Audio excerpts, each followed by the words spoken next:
think. Shit. Look, hey, Paul, how's it going tonight, Paul? Are you having an okay night tonight, or do we need to regroup? I don't know. I just lost my shit. Welcome back in the show, Paul. Glad, and you're still fiddling over there. I don't understand what's going on. I hope this is a precursor to what's going to happen for the weekend because everything went super smooth last week until Saturday got kicked off. Until we woke up. So maybe this is good. Everything's a crap show tonight. Maybe Saturday will be really good. So, all right, welcome into another edition of Cash and Tickets. We look back at Week 6. We'll look ahead at the Week 7 of college football. Talk about a little NFL football. And Paul, if I'm not mistaken, the NBA is right around the corner. Yeah, we haven't got any picks from our local NBA. We're going to get him on this year because I'm tired of hearing about him bitch about us not asking him to come on. And then he's still living in the past on that Orlando Magic pick he put in last year about them hitting their over on the win total.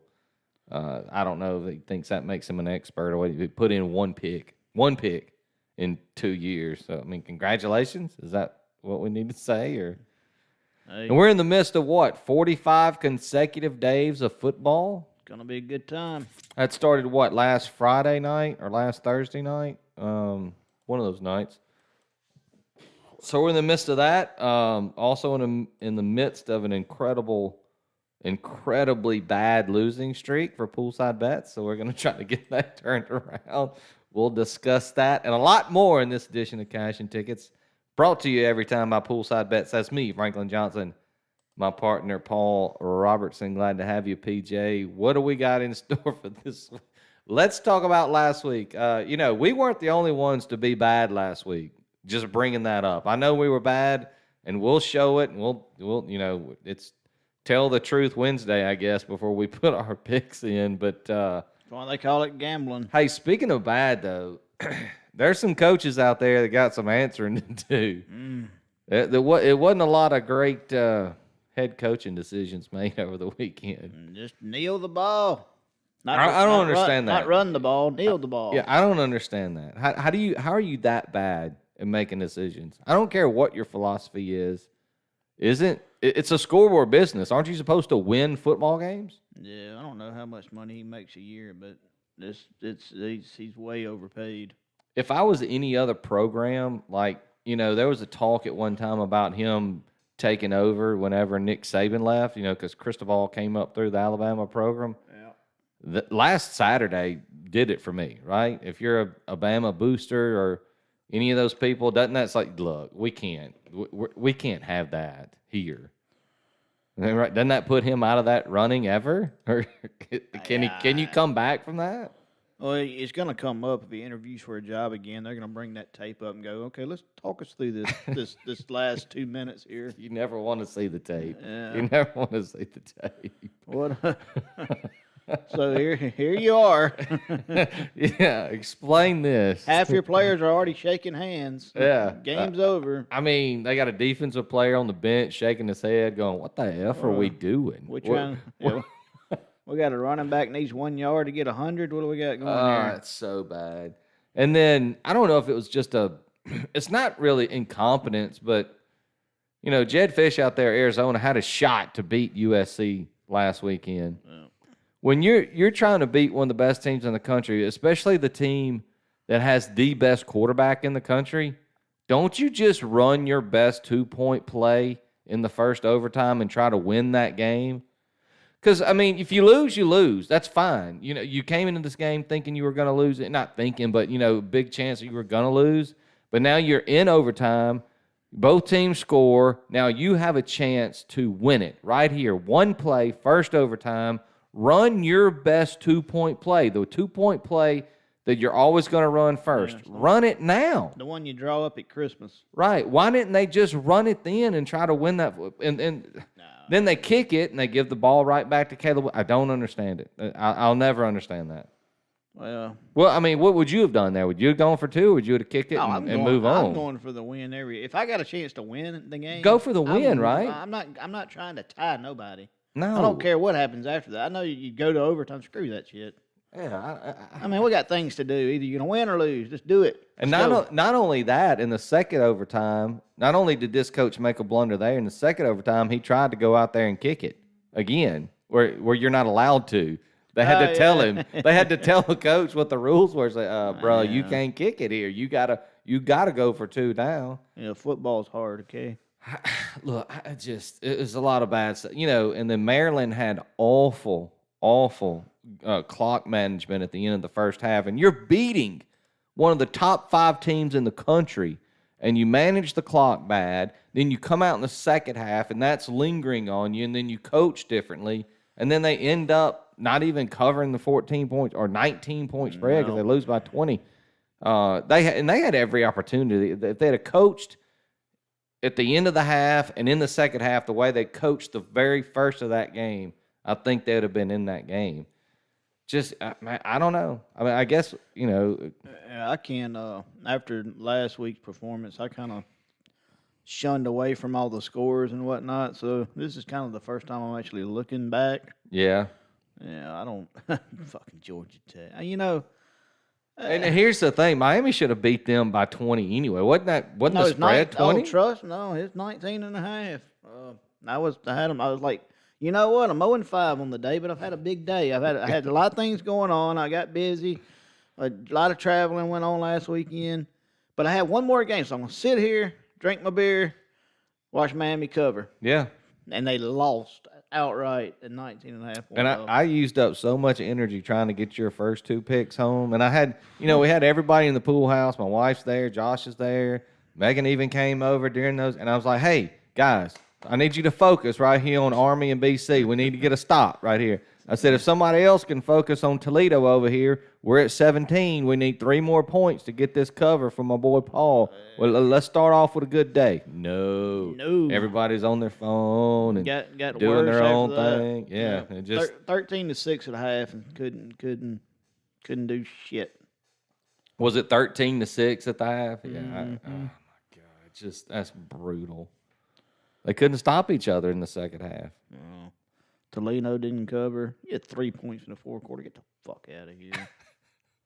I know people get mad at me when I cuss, but you go 0-6. You can say what you want.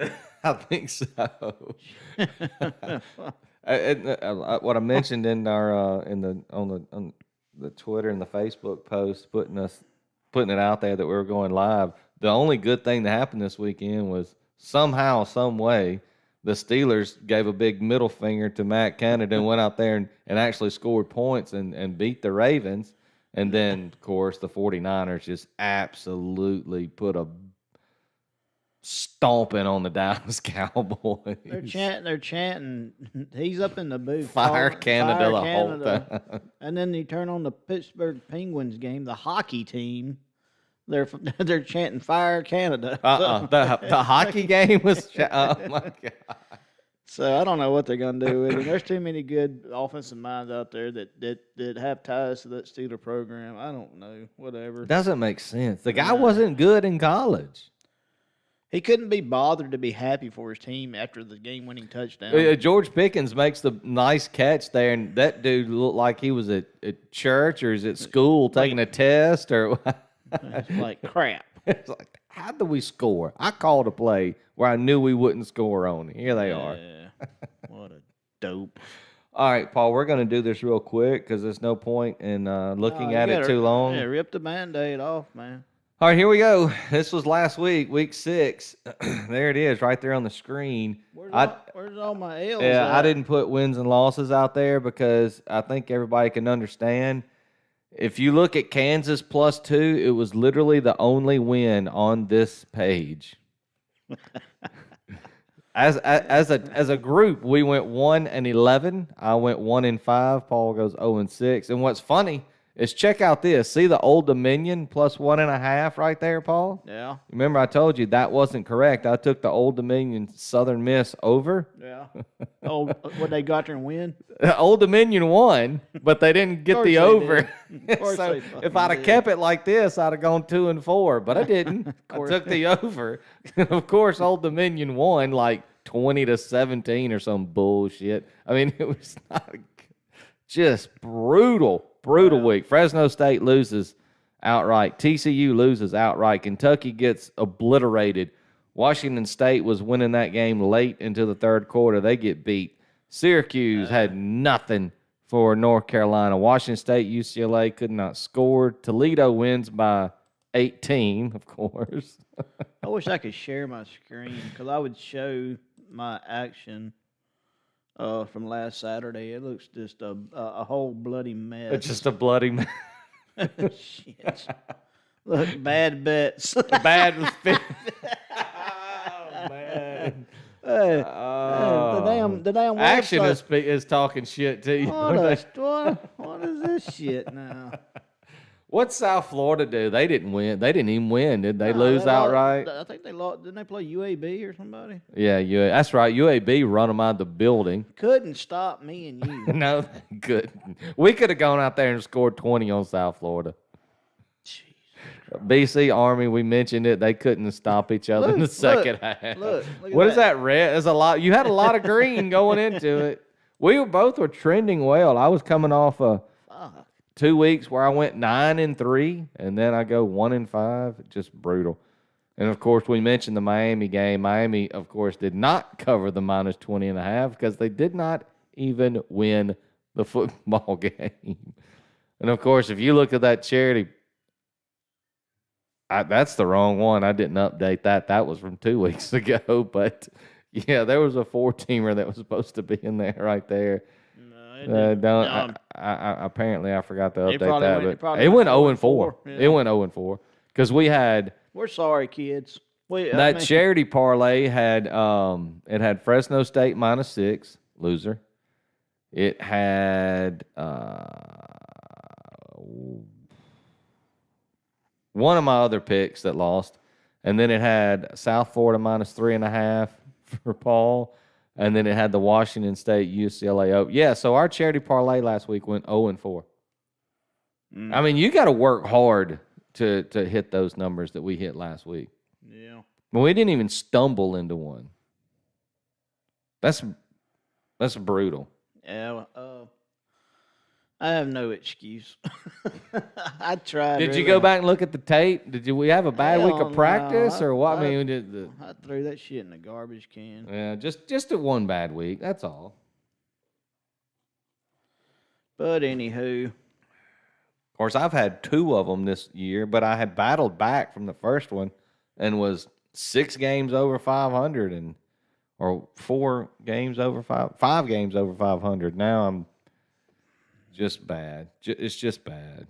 So I don't know where we go from here, but we've regrouped. We've got picks in for this week. We got our locks in. We got six apiece, 6 different games, and we'll start to discuss them. So what's the slate look like this week, Paul? What do we got coming up? What do we need to talk about? What big game? Let's talk about some big games, and then we'll get into our picks. What are some of the biggest games out there that either are big-time matchups or just games that you're looking forward to watching this week? yeah, that we didn't pick. Yeah. Let's see. I'll start tomorrow night. Tulane-Memphis. That's a big game for both teams. Yeah. You know, that's a conference game. Memphis gets them at home. They are lines come down. They're now just a 4.5-point underdog at home on a Friday night. You like home dogs during a midweek game. Yeah. What do you think the Memphis Tigers can do with the Tulane Green Wave? I don't. What's the over under? 54.5. Nah, I like the over. I don't know that Tulane team. They hadn't been healthy all year. Doesn't seem like so. I'd have to look at their injury report. Yeah, I don't know if Michael Pratt's even back. I hadn't heard much about him. I don't know if he's back or not. If Seth Hennigan from Memphis can stay away from throwing picks, Memphis will be in that game all night long. It's the turnovers is his problem. Yeah, he'll cough it up too. One game that I'm curious about is this Auburn LSU game. It's got a lot of implications locally. I don't think Auburn runs the ball really well, and they're going to try to run it. LSU stops the run pretty well.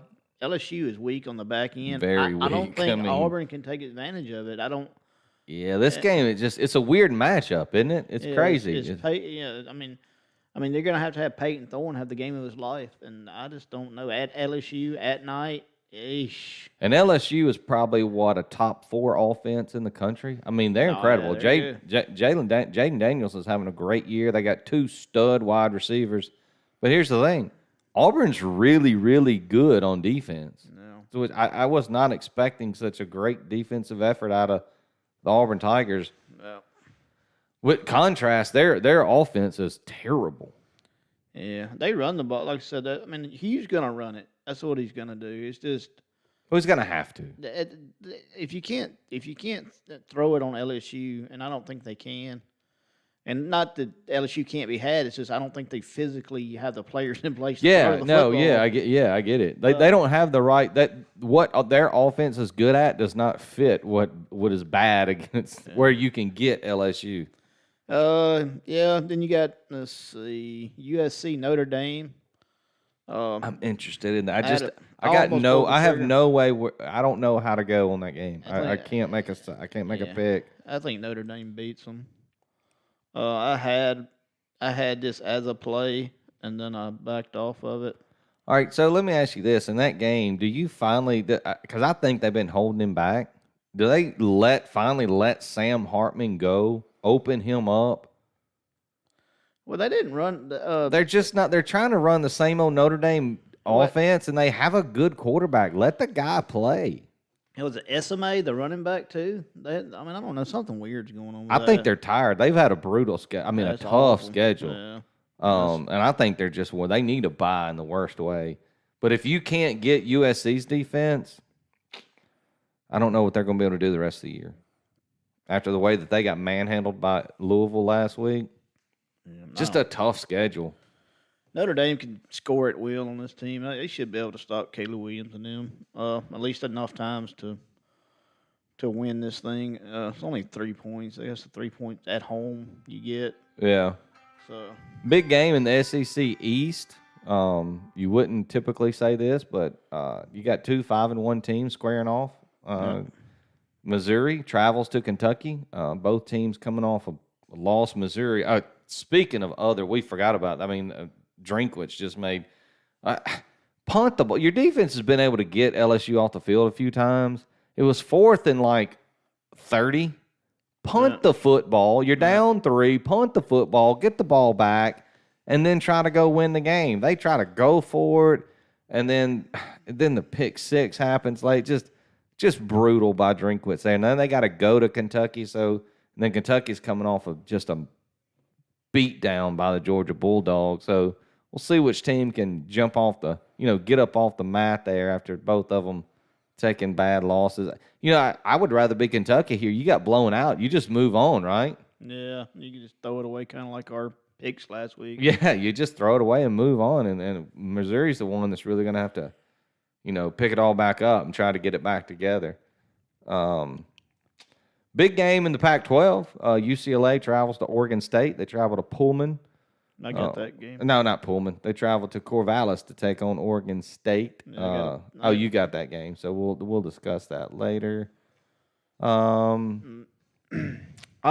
Big game in the group of 5. Wyoming travels to take on Air Force, but you also have that game, so we will discuss that later too. Can't wait to hear what you got on that one. That ought to be a good one. We have that game too.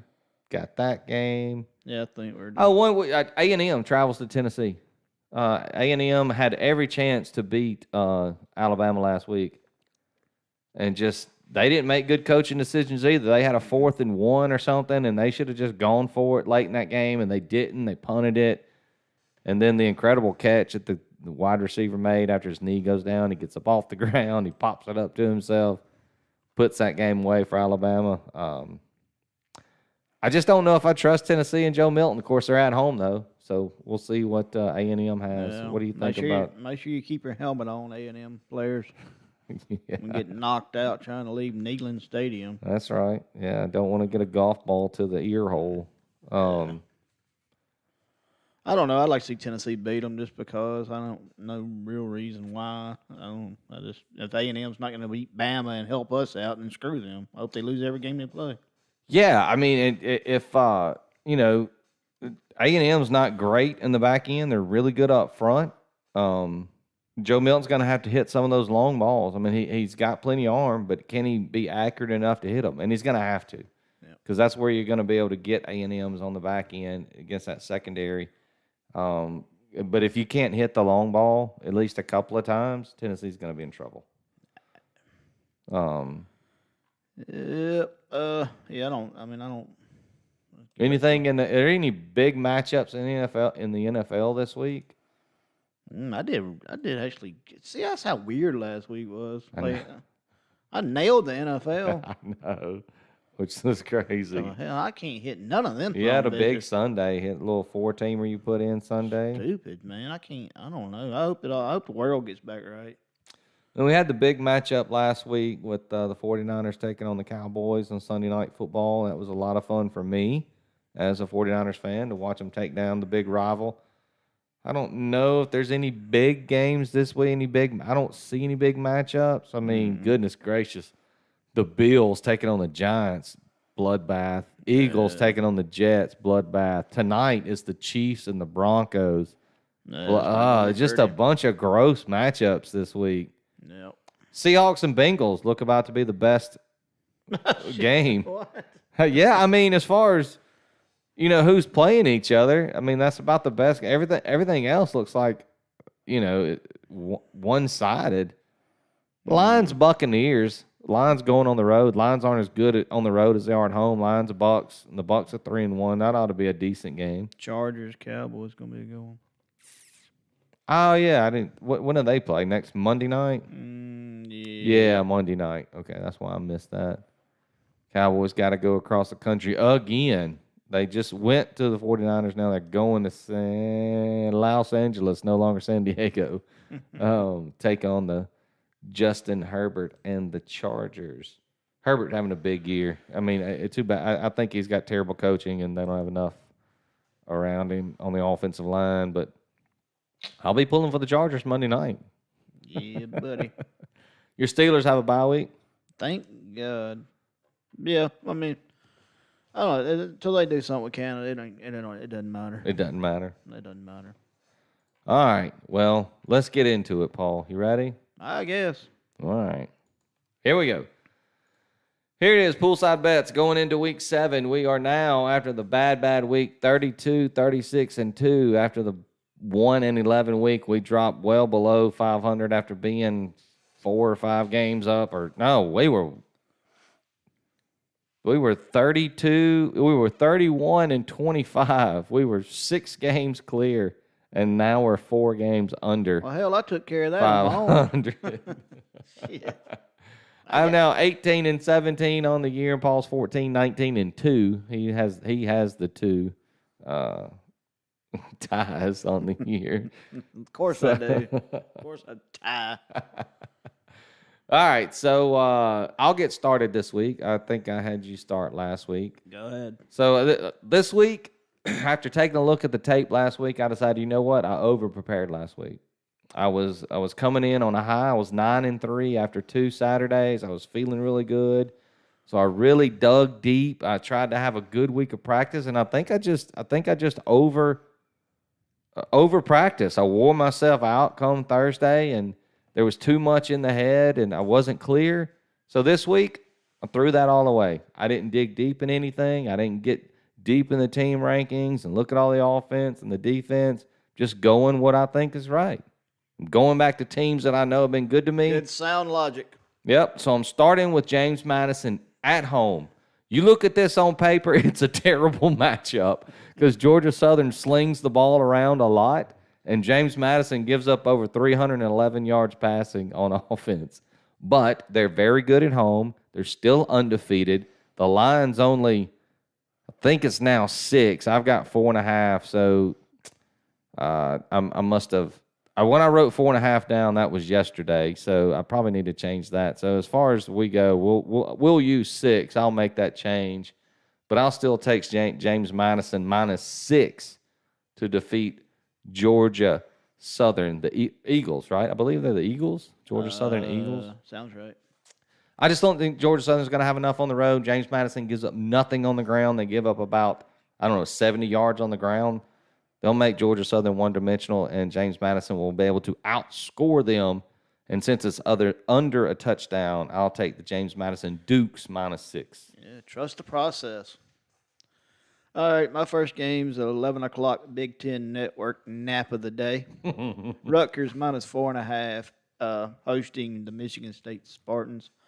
Both teams are awful offensively. I understand that. But Rutgers is 5-0-1 against the spread this year. They're pretty good, and they're also a stable program, which Michigan State is not. I think they have packed it in. Yeah. I don't think they give two shits about football right now. So that's basically all I got there. I think Rutgers has enough talent and the better coaching and everything better. -4.5, give me that, and I'll wake up and see if I won. Yeah, no, yeah, that's right. After we'll have a big breakfast Saturday morning, then we'll go to sleep during the Rutgers game, and we'll wake up right before the 2:30 games and see what happened in that game. I do like Rutgers there. I think Michigan State's, like you said, I think they've packed it in. I think they're done with football right now. They'll wait till next year. All right, so I'm going to another team once again. It's kind of just my theme of this coming Saturday. I'm going back to the Kansas Jayhawks. I understand they're on the road, probably still going to have their backup QB. I don't know if Jalen Daniels is going to play, but Bean's been good in reserve. He played okay at Texas, and then he played good last week for my only win when Kansas, as an underdog, got the outright win last week and won it pretty handily. They're taking on an Oklahoma State Cowboys team that beat Kansas State last week on a Thursday or Friday, I think a Friday night game. Yep. So it was a big win there for the Cowboys. I still don't know if they've got their quarterback issue solved over there. I just think Kansas can put up too many points. I know they have a decent defense for the Cowboys, but I'm just going to trust the Jayhawks to go over there, and it's just 3 points. So I'll lay the 3 points with Kansas Jayhawks, even if they have Bean in there playing QB. Give me the better team, better coached team. I like Leopold over there. So give me the Jayhawks -3 at Oklahoma State. Yeah, I like Kansas. My next pick is going to be, The wagon. Yeah. Yeah. Don't worry about the mule. Load the wagon. That's right. Air Force -10.5, hosting a very good Wyoming Cowboys team. 6 o'clock on CBS Sports. It's really nothing here. Wyoming's a great team. This Air Force team is just a whole nother beast, though. They keep getting better and better as the game goes on. They may start out slow, but don't worry. It's coming. I think they got enough defense to shut down Wyoming's sluggish offense.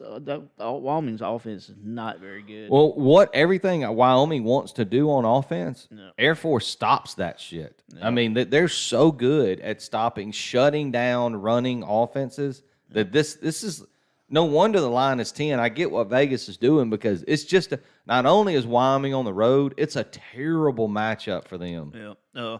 I got -10.5. I just don't. I think Air Force is just too much. They're going to lean on them. And it goes back to, when you find a good horse, you ride it till it bucks you. Absolutely. Like we said, like you said, that they get better and better as the game goes on. Don't fret at halftime when it's 13-6. Yeah, this is what Air Force has done for 4 games in a row. Don't worry about it. Yeah, it may be 13-6 at half. It'll be 30-6 at the end. Yeah. So, I love Air Force. I thought you were going to have this one, so I stayed away. But yeah, there'll be some Air Force money from this guy come Saturday, regardless. All right, so my next pick again. Going back to the Sun Belt. Why do I like the Sun Belt so much? I love this conference. Sun Belt savant. I know, right? I've done well there. Going back to the Sun Belt, I'm going to take the Troy Trojans this week. They are taking on Army, the Black Knights. I'm sorry, Paul. I knew this was going to come up, but They let me down last week there. Screw them. Again, this line's moved a point. It's now 5.5. Troy's, the Army's offense got a little something going against Boston last week, but Troy's defense has been amazing. The one thing they're still really good at this year is defense, and I think they'll be able to defend that triple option that the Army Black Knights are going to run. Army does try to throw a few passes here and there. They may have more passes to wide receivers than Iowa at this point, which is just an incredible, incredible stat because I think that's real. I think that's true. Like, I think they've completed more passes to wide receivers than the Iowa Hawkeyes have. Yeah. So I'm just going to lean on that Troy defense, and it's only 5.5. Again, this is under a touchdown. I think they can win this, say 27-17, because they played a similar team in the Georgia State Panthers. Georgia State's kind of similar to Army, and they beat Georgia State 27-7. So I see kind of a similar game here, even though they're on the road, but it's under a touchdown. So I'll lay the 5.5 with the Troy Trojans. I like it. That's one you hadn't picked this year too. I don't think we've been on Troy yet, have we? No, I went against Troy one week, I think. Yeah, I took Georgia State at home, and Troy went over there and just demolished them. Yeah. And see, Georgia State is a lot like Army. So, and Troy's defense knows what they're looking at. So that's why I'm going to lean with the Trojans here. All right, my next game is probably the biggest game of the weekend. I think game day's going to be here. 2:30 on ABC. I'm sure we'll have this on the big It'll be TV. my favorite game of the week. Yeah, give me Oregon +3 at Washington. Two evenly matched teams here. Basically, when it comes down to it, I just like the better defense with the 3 points. Front seven of Oregon should be the difference in this game to me. Huge implications on the Heisman, the Pac-12 race, the national title race, all that.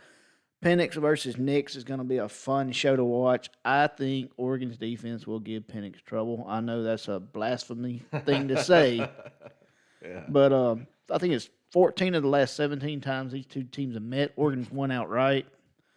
So you're going to give me +3. I understand where the game is, but this Oregon defense is a different animal, kind of like that Air Force team. So two evenly matched teams. Give me the better defense and the points, even though it's on the road. So give me Oregon +3. Yeah, I didn't think I was going to say this. 6 games, 7 games into the season, because I was on the Washington-Oregon State train before the season got started, and they made me look really good because they went out there and they've been great. Yep. But as the season has progressed and the way that the Washington, the Oregon State defenses have not been what I thought they were going to be. Now, they're not bad. They're not typical bad Pac-12 defenses, but the more I've watched Oregon, the more I see that they have the most complete team in the Pac-12. Lanning, he's built that thing from the interior out. And like you said, I think they're just going to be able to get pressure on Penix. And Bo Nix has been really, really good at Oregon. Don't look at his stats at Auburn. He's been really good, and he protects the football. That's going to be key in this game. And I'm with you. I think they just get it done in the end. I think that defense leans on them late in the fourth quarter, and Bo Nix makes a couple of throws, and they put this game away late. Right now, I think Penix is the favorite to win the Heisman. I think that ends this Saturday. Yeah, it's going to be hard to beat Caleb Williams again. The numbers he's putting up he's got such a bad defense, and USC keeps winning. Especially if they beat Notre Dame this weekend, it's going to put him right back at the top. Which they won't. Yeah, no, I hope they don't. I hope Notre Dame goes out there and wins that game. So, all right, so I'm going back to another hard play here. I already had James Madison in Kansas, so I'm going back to my Terps.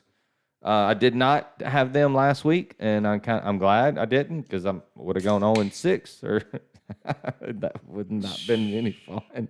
Who knows? I may not have replaced Kansas with Maryland, but boy, I thought they were going to do it. I thought they had a chance to win that game outright last week against Ohio State. What they showed me is that defense is there and can play. Like, it's good enough to play. I don't like the way that game was managed in the second half. I think they could have been a little more aggressive on offense, and the time clock management was piss poor in the first half. They should have been up more on Ohio State going into halftime. I think they're going to go out there and make a statement this week. I don't think they're upset that they actually lost. Not that they didn't cover, that they lost that game last week, because I think they knew they had a shot. And Illinois is not any good. Poor Luke Altmaier is going to be on his ass all game. I mean, there's nothing up front to protect him. And Maryland has been really good Every time it's been a 14-point spread, they've been able to cover because they can just score. That offense is electric.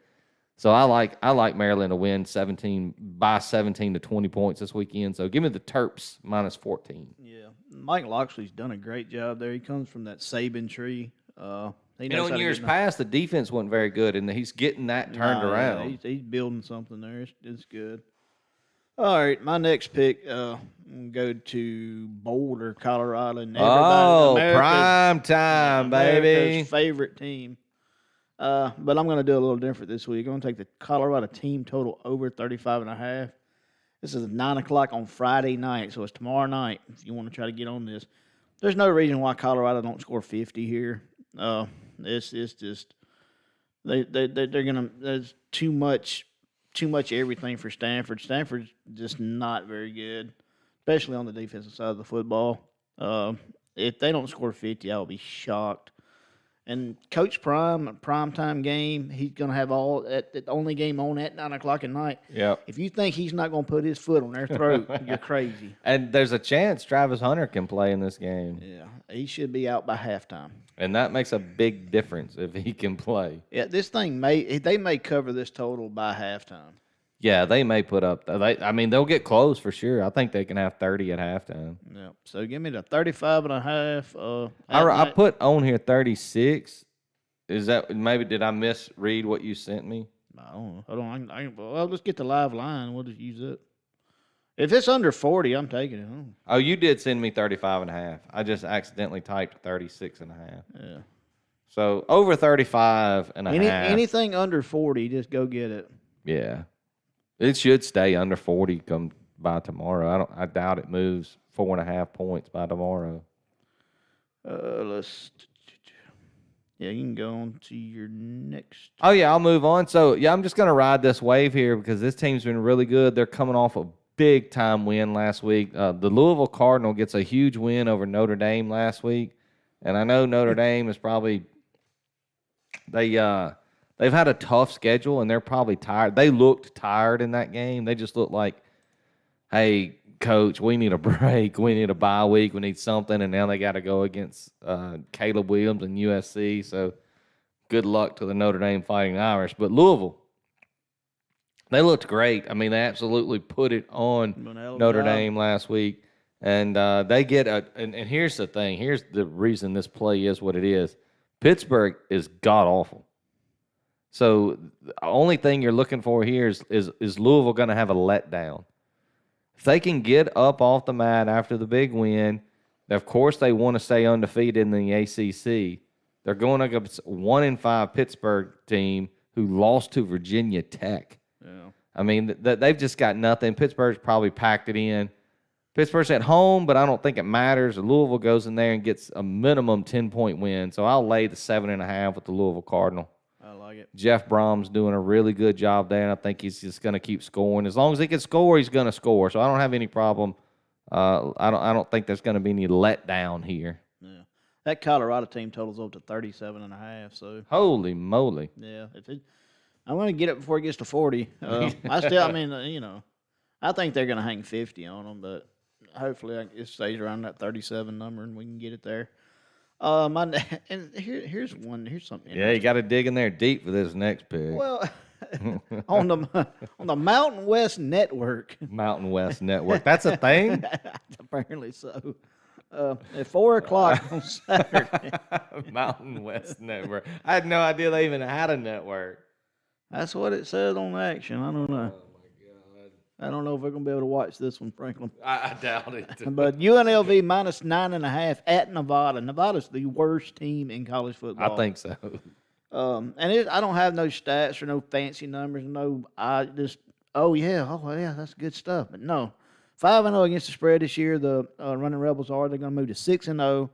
This thing's going to get ugly early. Give me UNLV minus 9.5. Well, what have we said before? When you find a team that's doing really well against the spread, you just roll. You just ride them. They're 5-0. You keep going. Load the wagon, baby. Load the wagon and let's go. UNLV. I didn't even realize they were 5-0 against the spread. That's incredible. So yeah, another wagon there in UNLV. Maybe they keep running through the Mountain West. But yeah, I see them winning big over Nevada. The Wolfpack have been Not they're good. just bad. Not good. All right, so we got a big time matchup in the ACC. The Miami Hurricanes Fuck. travel to North Carolina to take on the North Carolina Tar Heels. I got two things for you here. 2. Drake May is head and shoulders above and beyond the quarterback that Tyler Van Dyke is. He's not a very good quarterback. He's had a few good games this year. A&M couldn't get any pressure on him all day, and he just sat back there and made some throws. But when you're only scoring 20 points against Georgia Tech, that tells me all I need to know. You're not a very good offense, and he's not a very good quarterback. Also, I'm going to take Mac Brown over Mario Cristobal all day, every day. Yeah, I'd take anybody. I mean, I know there's one. a lot of people say he's done some questionable things, even when he's at Texas now. But the guy's been winning. He's got a national title. He was great at Texas. He's revived the North Carolina Tar Heels. I mean, so give me the better game day coach over Mario Cristobal. I mean, he'll find a way to screw it up. This line's only 3. It's dropped a half point. No, I'll take Drake May and the Tar Heels all day long, and they're just going to put a dagger in the Miami Hurricanes this week. I think I'd go out there and get the alternate line of North Carolina -6. yeah, they have to go on the road after that disaster of a loss to Georgia Tech. Just brutal. You know, you got to wonder if the confidence in the coaching is there. That's what I'm saying. The players are probably going to second guess everything the coaches call. So, yeah, I don't know. North Carolina's also been good against the spread this year. They didn't cover against App, but they covered about every other game. I think all the other games other than App. Yeah. So, yeah, I don't hate it. You've done well betting on North Carolina. So. Yeah, they've been good to me. So again, I got 4 teams out of my 6 that I've been kind of riding with. Louisville and Troy, the only 2 that I have not really gone with, and so I just had to. I went back to what's been good for me. Yeah. You know, I try keep it simple, stupid, right? Yeah. Boy, stupid. There was a lot of stupid. That's one word we tried to get cute. Like too much prep and practice last week, so I kind of took a few days off, regrouped, got some rest. I just drank a lot. You just drank through it. Yeah. That's a way to do it too, I guess. My next game is going to be 7:00 on Fox. Oregon State host the UCLA Bruins. Give me under 54 on this one. Both these defenses fly around. I know that Oregon State I think it was last week, gave up a bunch of points, but UCLA is going to try to run the ball, and they're going to try to run really fast, but they're still going to be running the ball, which just runs the clock. Yeah. Oregon State, they got a balanced offense. They're going to be running the ball, and the clock's going to be running there. The UCLA front 7 is better, sneaky good. Yeah, they are good. That defense has been good all year. The Oregon State's defense, the a way little shaky. they started the year really strong. But anyways, both teams are going to try to run the football. If we can get a few field goals or touchdowns here, you know, both teams are top 20 in the country in rushing. So I think one's 22. We'll call it top 20. And one thing you got to remember here, you got a freshman quarterback going into Corvallis for the first time. Dante Moore. Yeah, it's not going to be very hospitable for the freshmen there. The lights might get too bright. Kind of like Oregon State in this game because they're at home, but I'm with you. I do like that under 54. It seems like a lot of points to be scored. Get that running clock running, we'll be in good shape. But it could be 13-3 at half, and I just quit listening to it and turn it back on, and fucking lost. 30-50. Jesus Christ. That still would cover 30-50. I'm 30-50, 30-20. The other game I had on my list that I was looking at is the 2:00 on the Pac-12 network, which nobody can watch. You got to be on the moon to watch the Pac-12 network. Utah -11.5 versus California. I like Utah here. Are they at home? No, it's yes. So Utah's at home, right? Yes. I don't hate it if they're at home. Both teams coming off a loss against Oregon State. Utah's coming off a bye. They're more physical. 78% of the money on Cal, which means if you like Utah, you're probably on the right side. You're fading the public here. Better defense at home, coming off a bye, rested up, minus 11.5. I'm not going to put it as a play, but I like it. Yeah. The only other game I had on my list that we talked about Oregon, we talked about UNLV. I had them written down, but they were on your list, so I didn't use them. I think Marshall is the better team than Georgia State. Think they're going to be hungover? And they're catching a point. Yeah. The only thing here you gotta be worried about is, didn't Marshall give up like 922 rushing yards to a team a couple of weeks Yeah, ago? because I bet on them. Who was that ran all over them? I don't remember, but I do know that every time I looked up on the TV, that dude was running down the sideline. Nobody in the damn TV screen. It was bad. It was Old Dominion. Yeah. And they still beat Old Dominion by 6. Yeah, Now, they played a really good game against NC State, and all of a sudden NC State decided to actually score points. So I'm worried about that Marshall defense a little bit. But I think, Georgia State is one dimension. They're going to want to run the football. And after what I just said, it doesn't sound very. But they were still able to beat Old Dominion even after Old Dominion put up all those rush yards. I think Marshall will be able to score. So I don't hate Marshall getting a point at the Georgia State Panthers. I think they're the better football team. That's my opinion. I just said I think. So what do I know? After 1-5, I'm not sure what my opinion means. One game more than mine. Shit. Yeah. All right, and so we threw out another charity parlay. There it is, right there on the screen. We're going to see if we can't get those teams home. Air Force, UNLV, Maryland, Louisville, James Madison, Cincinnati, and Washington State. We're laying those teams to just win. All they got to do is win. So If we don't hit this son of a bitch, we're just going to back up, and then we'll just donate percentage of money or something, because you're trying to do good, and you're trying to help, do something nice for right. people. And you thought that would help us. We just thought it would be good karma. And the football guys go, look at these two, trying to make gambling wholesome. You Jack. And I hadn't even looked at it. I mean, that thing is going to get you maybe 3 or 4 to 1. Maybe better than that. Maybe 4 or 5 to 1. I can do it real quick. All right, why don't you do it real quick, and I'll talk about something. Talk about it. What I want to talk about. Yeah, I know what I want to talk about. It drives me crazy. So I was talking to Paul about this earlier.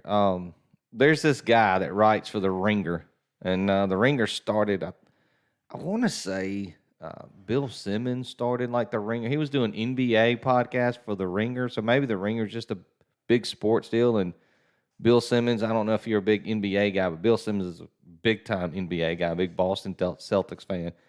Anyway, there's an NFL writer that writes for The Ringer. His name is Steven Ruiz. He puts out a ranking of all how many teams are in the NFL? 32? Mm-hmm. He puts out a ranking of 32 quarterbacks every week, apparently. It's done weekly. And in his bottom 10, from 22 to 32, somewhere in that bottom 10 was Brock Purdy. Under the likes of Mac Jones, Bryce Young, and others. There's no way you can name 22 quarterbacks that have been better than Brock Purdy this year. I don't care that he was the last pick, overall, literally the last pick in the NFL draft last year. I don't give a shit where he was drafted. Doesn't matter. He's undefeated in the regular season. He's got the highest rated quarterback in the league this year through, how many weeks they played? 6 weeks? 5 weeks? Whatever it is. Yep. Hasn't lost a game in the regular season. Hell, he won 2 playoff games last year. He's the number 1 quarterback with passes over that travel over 20 yards. And so, well, he doesn't have a big arm. Well, how is he the number 1 rated? How is he the number 1 quarterback with passes that travel over 20 yards? He's completed more than anybody in the league. I don't understand. This guy's like that, and he has a big platform. He works for the Ringer. He writes this thing. He does this ranking. I don't understand how somebody can still have a job when you're that bad at it. Yeah. You got 7-1. 7-1 on the charity parlay there after my rant with Brock Purdy. I mean, look, I'm not trying to tell you he's Joe Montana or that he's even Kirk Cousins. I think he's better than Kirk Cousins. What did Kirk Cousins do to you? I mean, most everybody would say he's an average quarterback, but nobody would put Kirk Cousins in the bottom 10, would they? He's leading the league in passing, isn't he? Who? Kirk Cousins. Maybe, but He is. most people think he's below average. He's just not good in prime time. Yeah, he's terrible in prime. You get a primetime game, you fade Kirk Cousins every time for sure. Prime time. Oh my goodness. So anyway, that's my Brock Purdy rant for the week. Get off my boy. He's really good. He should be the top 15 easy. He's quarterbacking the best team in the NFL by far, the best team. Well, Philadelphia Eagles. I y'all work out December 3rd. Yeah, we get to play in their regular season this year. That's right. We'll square off. I hope we're both undefeated. That'll be fun.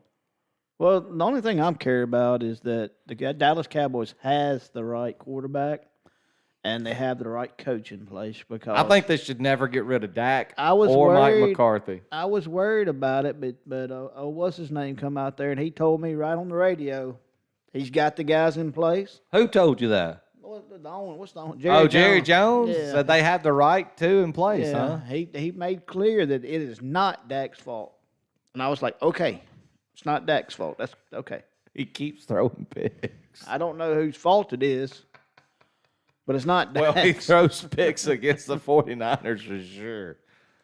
And I don't have anything against Dak. I found it odd the owner of the franchise came out and defended And Dak for nothing. Nobody was jumping on. nobody Dak. was jumping on Dak. Yeah, and when he threw those 2 picks last week, that game was way out of hand anyway. I mean, they weren't getting back in that game. He said, "Let me be very clear." Very clear. Yeah, I'm glad he's very clear. That's good. Good for you, Jerry Jones. I got the Grizzlies hat on tonight. Thank you, honey. My wife got me a beautiful hat that I love to wear. I'm so thankful to have such a wonderful wife to get What'd me you such do? nice presents. What'd you do? Nothing. I just wanted to shout her out for getting the hat for me. No. Just, thank you, Lauren. It's That's a wonderful. I love to wear it. It's a great hat. That's a handsome hat. Yeah, handsome hat. So it won't be long. The Grizzlies will be kicking off the regular season. Paul, you looking forward to it? Looking forward to seeing Marcus Smart, how he integrates in the offense. A full year with Luke Kennard. Is Derrick Rose going to play any? Derrick Rose has been playing in the preseason. I think he went out and scored like 13, 15 points in the first game that he played in. Be good. It'd be great to see Derrick Rose wearing Memphis colors again after being a Tiger and doing great things with the Memphis Tigers. So I know it's a lot of excitement in Memphis to see Rose, and of course the returning Defensive Player of the Year, Jaren Jackson Jr., a healthy Steven Adams. Again, a full season of Luke Kennard. You got Marcus Smart, who I think is going to make a world of difference for this team. He's an absolute bulldog. I love his game. Somebody's got to grab Ja and say, look, you can knock his stupid shit off. Hey, that's the thing. I mean, what kind of Ja? We know what we're going to get from Ja on the court. I mean, that's easy. You know what you're going to get. Zaire Williams is also healthy, and so it's time for him to put up or shut up. You were a top 10 pick. It's time to start showing it. Yep.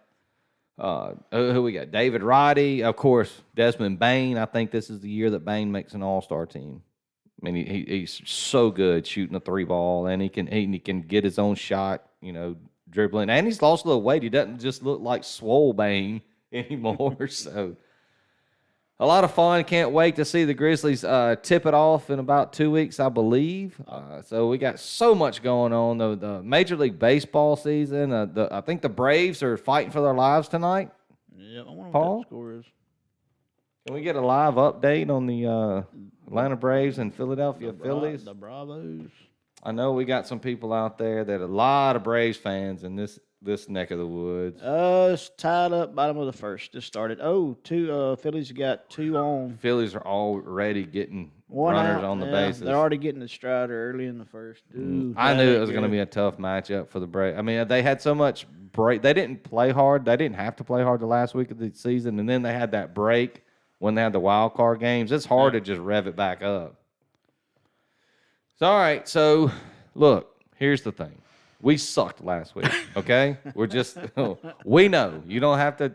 You don't have to comment. You don't have to text us or send any messages. We get it. We were bad, but we watched the tape. We understood what we did wrong, and we knew we had strayed away from things that we shouldn't have been doing. Maybe not Paul. Paul just drank it away and he got past it. And hey, to each his own, right? It's like a breakup. Yeah. So we went back to what had always been good for us. We used what we know. And we're going to go back and have a strong week this weekend. So we look forward to a fun Saturday. A so-so slate in the NFL this weekend. We hope to get this charity parlay down. And there's a lot of sports out there, a lot of fun out there. You can dive into the MLB. You can watch the NBA preseason going on. Hopefully we'll get Josh on here. We'll make him this time because he told us we never asked him. And a few days before the tip of the regular season, we're going to get Josh on to give us his rundown of the NBA season to come, give us his Grizzlies breakdown, and let us know who's going to be the surprise teams this year. Yep, he did good last year. I don't think we have to ask him who's going to be Rookie of the Year because if you say anything other than Victor Wembanyama, you're probably going to be wrong because I watched that kid play the other night in the preseason, and he's absolutely insane. Him and Chet Holmgren, did you see any of that?